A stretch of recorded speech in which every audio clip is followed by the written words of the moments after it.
Andy here, and today I wanted to peel back the layers of Patrick Bateman. So you guys know that I'm a huge fan of American Psycho, the book by Bret Easton Ellis, as well as the movie. But I revisited this book again a few months ago last year, and I did a whole movie versus book comparison. I will leave that video linked down below if you're interested in that. And I thought, I know Patrick Bateman pretty well. But I decided to go through the book and find the videos that Patrick Bateman has rented from the video store, watch them myself, and then see if I can get a little bit more insight on his character. And I think that I have found even more information on him. So that is what this video is about today. Sorry, my cat is attacking my dog. Marla, stop. So that is what this video is about today. I'm going to be talking about the movies that Patrick Bateman rents from the video store. Kind of, I think, the basic understanding of why I think this movie was mentioned in the book, as well as maybe a deeper analysis. This is obviously just my opinion, so if you have a different viewpoint from me, that's totally fine. But let's just get into it. Now, I decided I was going to watch these movies, and I'm like, yeah, I could stream them online. Yeah, I can rent them from Amazon. But that just doesn't feel right, you know? He rents these videos from the movie store, and I feel like I should do the same. And luckily for me, I have a video rental place in my town. It's obviously not VHSs, it's DVDs, but still, I decided to go there and pick up as many of them as I could find. First of all, look at this horror section, because it's grown significantly just from the last time that I visited. Isn't this horror section so beautiful? So I decided to rent the videos from there and watch them. I took notes on each of them. First, let's talk about Patrick Bateman's obsession with movies in the first place. So I believe he says over 19 times that he has to return some videotapes, and a lot of people believe that this is him, kind of his way of like getting out of uncomfortable situations. It's always his excuse. But I think movies play a more significant role. There are lots of references to reality being like a movie. So for example, like in a movie, blank appears, or I appear in a restaurant as if from a movie. And then these are direct quotes. It says, in slow motion, like a movie, like a smash cut from a horror movie, a jump soon, like a movie, guns flashing like a movie. Everything outside of this is something like a movie I once saw. I am so used to imagining everything happening the way it occurs in movies. So it seems that obviously we know Patrick Bateman is a man with no emotion. He has no empathy towards others. And the only time that you do get a sense of personality, I feel like, in the movie and the book are when he's discussing music.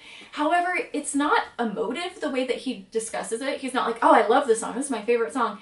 It's very almost robotic, and it sounds like he's read these articles in magazines and just regurgitated them verbatim, right? He just gives you the facts. This is when it came out. This is, you know, the number on the chart that it hit. This is his best song ever recorded. It's not emotional. It's just facts. So it seems almost like with music, he just takes other people's opinions. With movies, I think it's his way of maybe understanding human interaction a little bit more. It's where he does get a lot of his social cues. It's very evident after watching these films that he does take directly from his films in his real life, whether you think that he actually commits these crimes and they are reality, or whether you think they're hallucinations and he imagines them. It's very evident that he does draw from these movies. So let's just get into it. So the first movie we're going to be talking about today is a 1984 thriller film called Body Doubles. So let's just go back to where he quotes this. He says, then returned to the video store where I returned 2 tapes I rented on Monday, She-Male Reformatory and Body Double. But I re-rent Body Double because I want to watch it again tonight, even though I know I won't have enough time to masturbate over the scene where the woman is getting drilled to death by a power drill. Anyways, back to Body Doubles. He also says, the things I could do to this girl's body with a hammer, the words I could carve into her with an ice pick. She hands a guy behind her my boxes, and I pretend to ignore her horrified reaction as he recognizes me after he looks at the Body Double box. He also says, so this means last night I took out 2 Body Doubles and Hot Blonde Dead, so I could rent 1 more.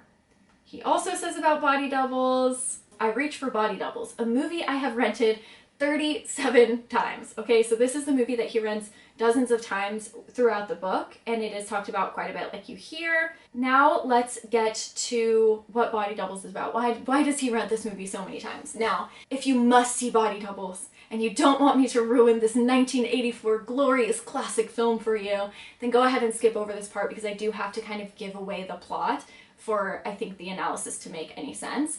But Anyways, this movie is basically about a struggling actor. He finds that his wife is cheating on him, and he actually meets another friend in acting class, and that guy says, hey, I'm house sitting a house, but I have to leave town. You can stay there if you want. So he's like, oh, cool. They both go to this place, and the guy who's leaving town says, oh, and if you look through this telescope at exactly 6 o'clock, there's a hot neighbor who always puts on like a striptease. That's my striptease. And it's like super hot. Yeah, you should just stalk her. He stays there and he ends up watching this girl, but he also finds that there's another man watching her, and he gets a weird feeling, and so he begins stalking her. And not just normal stalking, which any stalking is bad, don't get me wrong, but like stealing her underwear out of the trash can stalking. Anyway, so his reason initially to track her down and to follow her is to make sure that that man doesn't harm her. But there's this ridiculous scene. This has nothing to do with Patrick Bateman. I just have to tell you this. There's a scene where they end up meeting, and the woman goes, are you stalking me? And the man says, yes. And the woman says, why? And then they just start making out. I'm like, what? Not my reaction if I find out I'm getting stalked, but okay, all right. Back to the plot. This movie, I think, is a bit predictable once things start falling into place. Like, I think it's pretty obvious what's going on, but this movie was made in the 80s, so maybe when it came out it wasn't.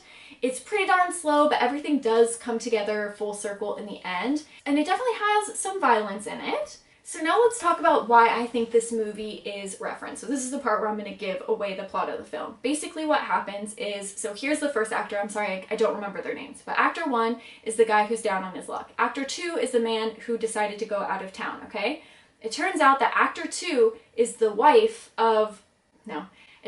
actor 2 is the husband of the hot woman that this guy is stalking, okay? He wants to kill his wife, but in order to do it, he needs a peeping Tom set in place so that he can disguise himself as someone else so that this guy says, oh, it was this other guy that did it, and the husband gets away. That's the entire setup of the movie, okay?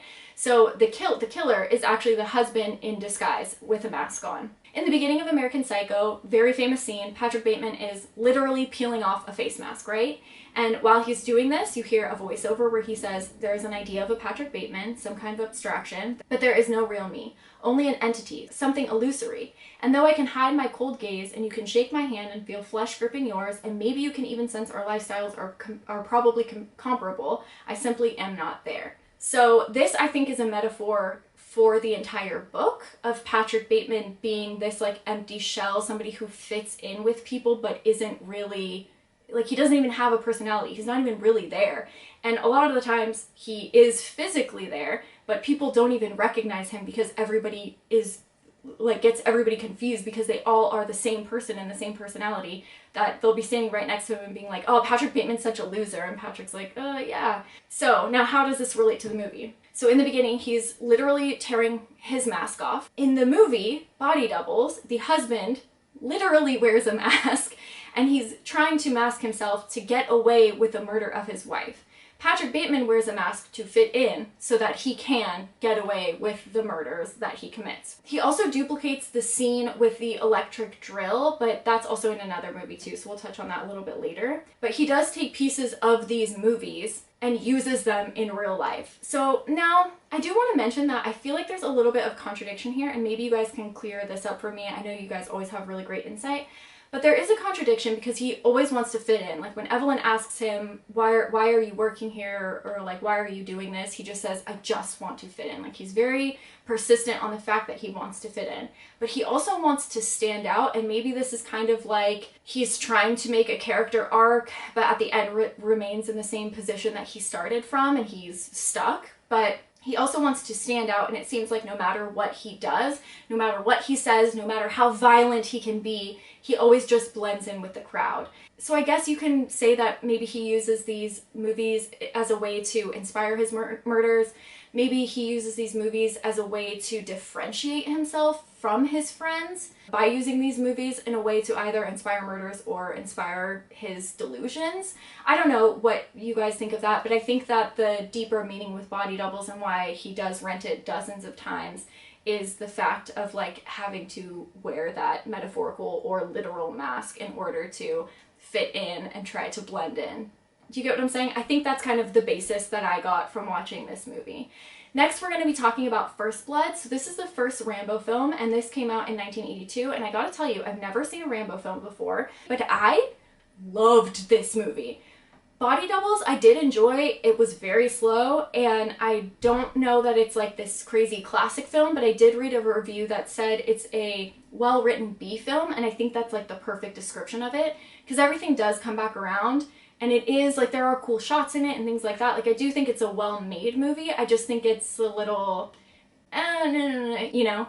And so also sex and violence is very related in that film. But now let's go to Rambo. Rambo, 10 out of 10, highly recommend. I'm sure most of you have probably seen Rambo, but if you haven't, watch Rambo. It is so good. So Rambo, John Rambo, is a man who has come back from Vietnam, the Vietnam War. He was a Green Beret, and he suffers with PTSD from what happened in the war.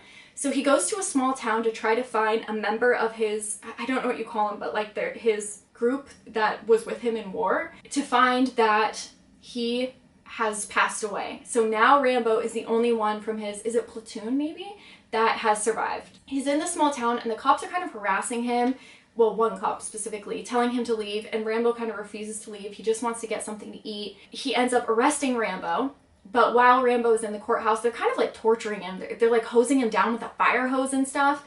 Rambo gets PTSD flashbacks from Vietnam and ends up fighting everybody and escaping. Okay, so now this central cop has just like has vengeance out for this guy. Like it's more about his ego than anything. He's like, I'm gonna track this guy down and I'm gonna kill him. So he follows him into the mountains. Well, Rambo's colonel shows up and he's like, this guy's a Green Beret. He's trained to live off the land. Like, you guys should really just back off. But the pride of the cop is too strong and he ends up going after him. But at what cost? Now, how does this relate to Patrick Bateman? Oh, let me first talk about what he says in the book about Rambo. He says that I'm renting Rambo movies on Sunday. And then he says the Patty Winters show this morning was about real-life Rambos. So those are the two mention of Rambo films. I know it doesn't specifically say First Blood.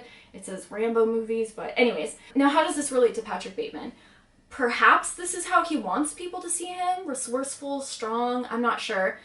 But it does explain the very last scene in the movie. So regardless of whether you think Patrick Bateman committed the crimes or not, which if you want my opinion on it, it's in that movie versus book video that I did last year. I will leave that link down below. Regardless of what you think, that last scene didn't happen, right? That last scene where there's explosions and cops chasing him and it's the world against him and he's getting away and there's helicopters.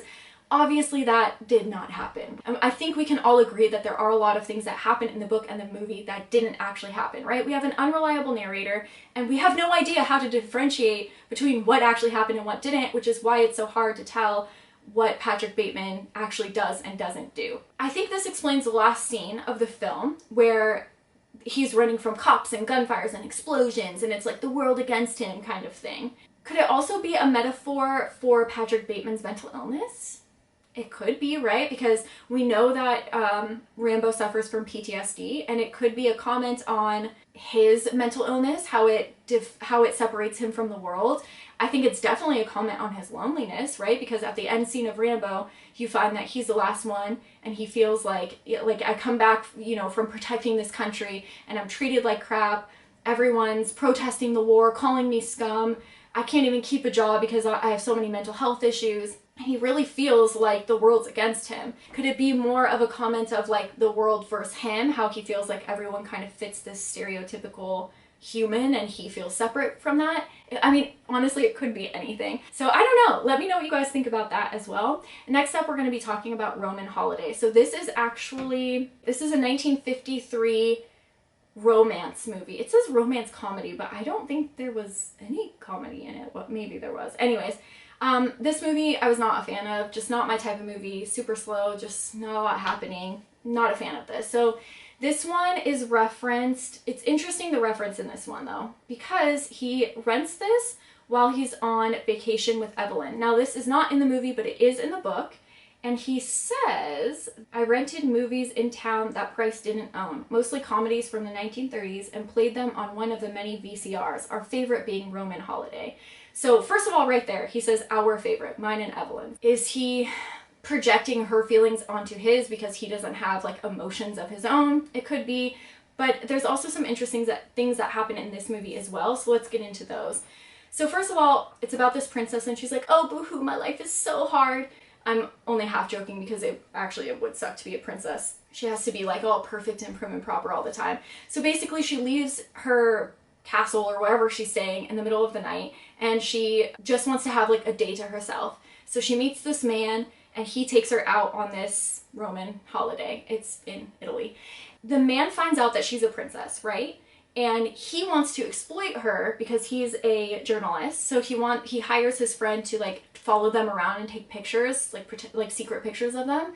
And he wants to write an article that will get him paid a lot of money. And although she's not doing anything that would blatantly destroy his career, she still is lying to him about her name, where she came from, her family, etc. Every time that he asks for a personal question, she has to kind of alter the truth a little bit. So basically what I'm trying to say is their entire relationship is based on deceit.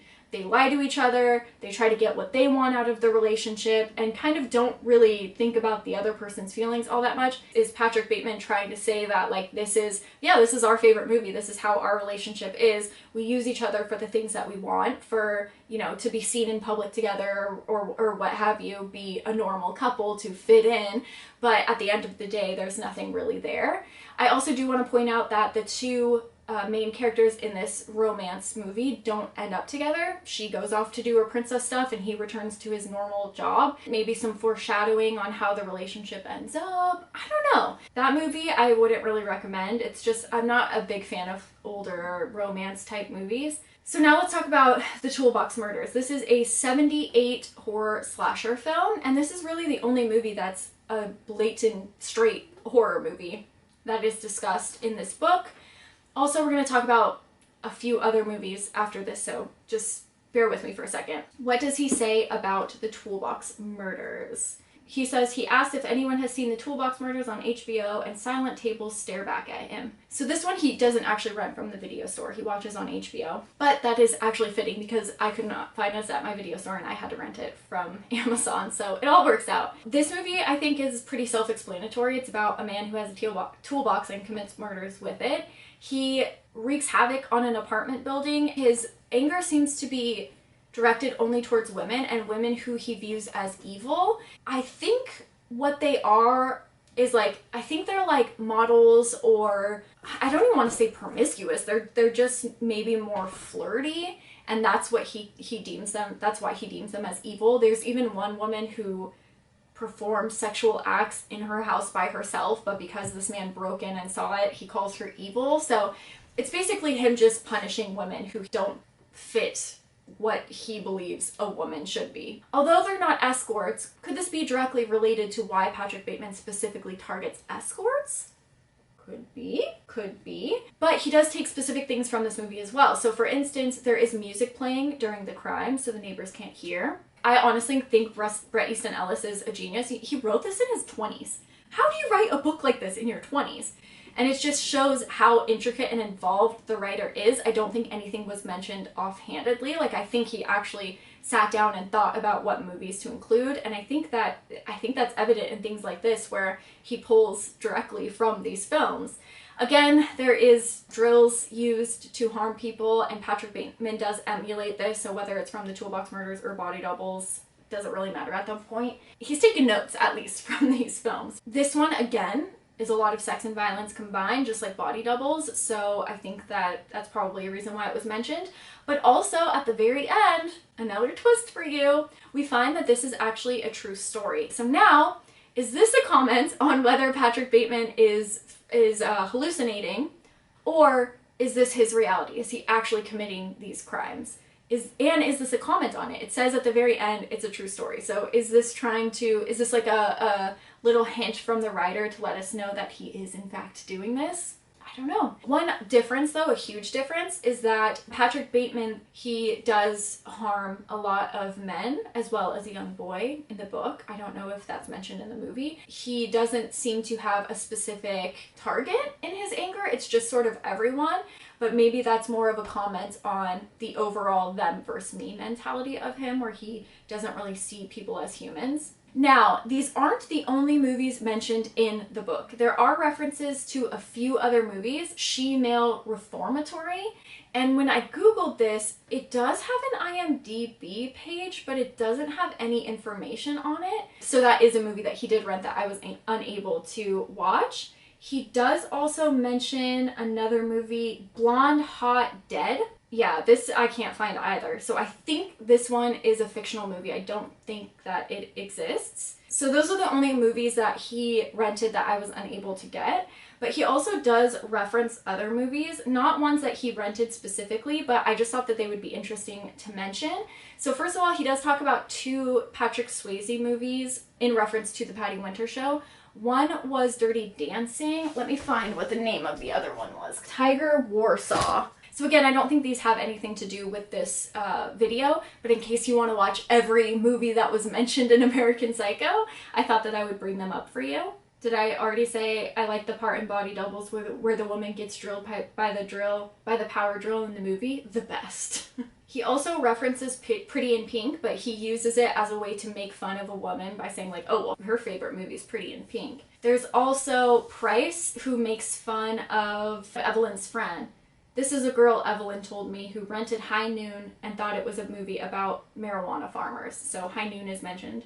There's also a movie called Inside Lydia's Ass, which I, of course, could not find. I'm sure my Google history is just looking real interesting right now. Hope nobody sees that. I believe that this is a fictional movie as well. And then he also is talking to a bartender and says that he likes the movie Bartender and Top Gun, and then the guy corrects him and says that he was in Cocktail, not Bartender. So those are movies that are mentioned. And then he also mentions Back to the Future, but just because songs that he listens to are in them. I think those are all the movies. I don't think I missed any, but those are all the movies that Patrick Bateman rented from the video store. I think they're interesting to watch and maybe analyze Patrick Bateman's character a little further. Let me know what your thoughts are on these movies. I think it'll be an interesting topic to discuss. I will see you Sundays and Tuesdays with another horror video, and now if you'll excuse me, I have to return some videotapes.